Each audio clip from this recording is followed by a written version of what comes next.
sentez cette odeur de marée, ce petit parfum iodé finistérien? Nous sommes le 13 juillet, direction Plougasnou. Aujourd'hui, un expert maritime fait l'inspection d'Astabuan pour estimer le prix de vente et nous dire si tout est OK.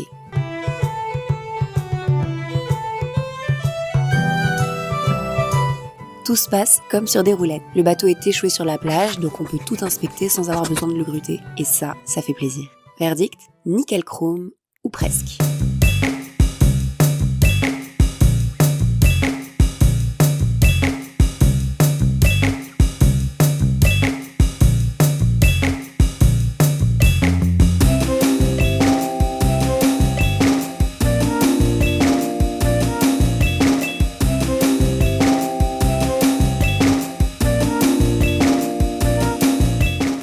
Hormis le fait de changer le gréement dormant qui date quand même de la préhistoire, un bon nettoyage, 2-3 coups de vernis, on est bon pour la vente. Comme je suis déjà en Bretagne dans ma famille, j'en profite pour planifier une sortie en mer avec le propriétaire. Malheureusement, Igor est coincé à Paris pour le boulot, mais je prends encore un max d'infos, je filme tout, et le soir, je lui fais à peu près 1 milliard de vocaux pour lui raconter cette sortie comme s'il avait été à mes côtés.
Franchement, cette petite virée en baie de Morlaix, nouveau coup de cœur. Les perspectives de nav en Bretagne Nord nous enchantent de plus en plus, et tout le reste du temps, on enchaîne avec les devis pour les assurances, pour le changement du gréement, les calculs de frais, la sécurisation de la place au port de Pérouse, et surtout, la planification de l'achat. Après quelques négociations, on trouve un compromis. Le prix baisse un peu, notre budget s'étire beaucoup, mais ça passe. Heureusement, une amie avocate spécialisée nous aide à rédiger l'acte de vente. On signe, j'envoie 30% et on fixe la date du convoyage. C'est officiel, Astabuan va devenir notre bateau.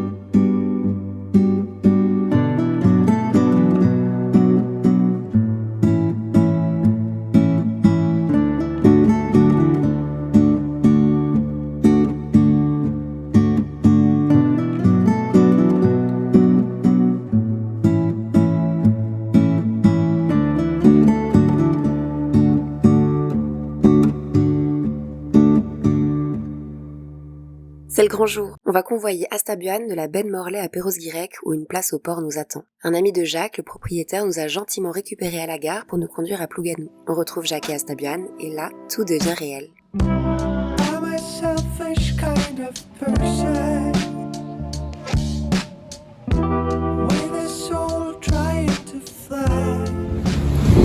Il est là!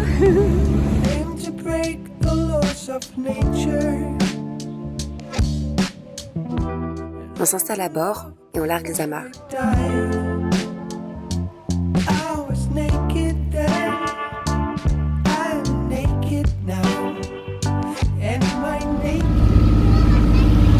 Merci, moi aussi.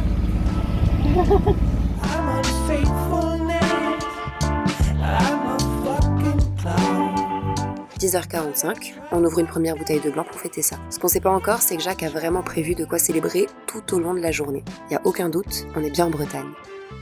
Le convoyage se déroule super bien, on a un peu plus de vent que prévu, donc on hisse les voiles et on savoure chaque instant de cette escapade le long de la côte de granit rose.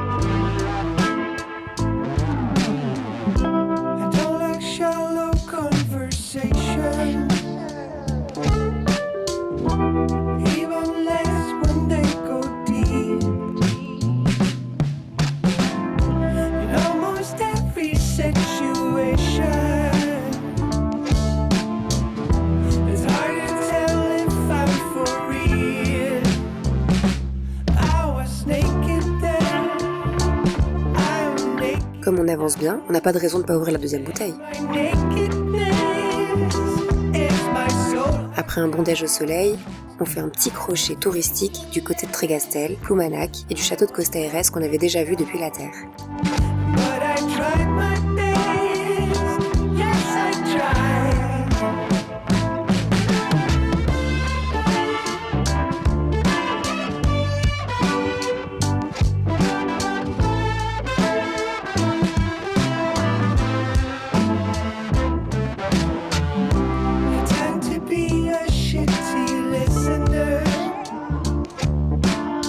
À 15h45, on arrive devant Perros.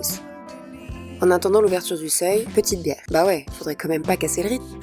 Le port du Linquin, c'est un bassin à flot fermé par un seuil. En gros, ça garde l'eau à l'intérieur à marée basse. Les bateaux restent bien au chaud, enfin au frais, pendant que dehors, l'Estrance découvre petit à petit. Du coup, entrée et sortie seulement quand c'est la pleine mer. Bienvenue en Bretagne Nord, où les marées dictent la navigation. Tous les ports en eau profonde sont blindés. C'est bien pour ça qu'il restait de la place à Perros. Mais en vrai, ça nous dérange pas, on va juste avoir l'occasion de s'entraîner encore plus. Dès l'ouverture, on s'engage et on découvre notre place réservée par la capitainerie.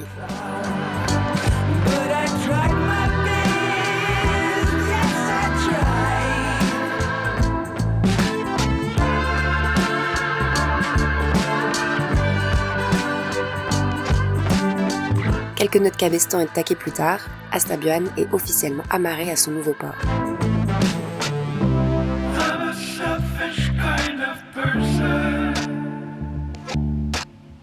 On fait ça comme il se doit au bar avec Jacques. Le transfert de propriété est bouclé.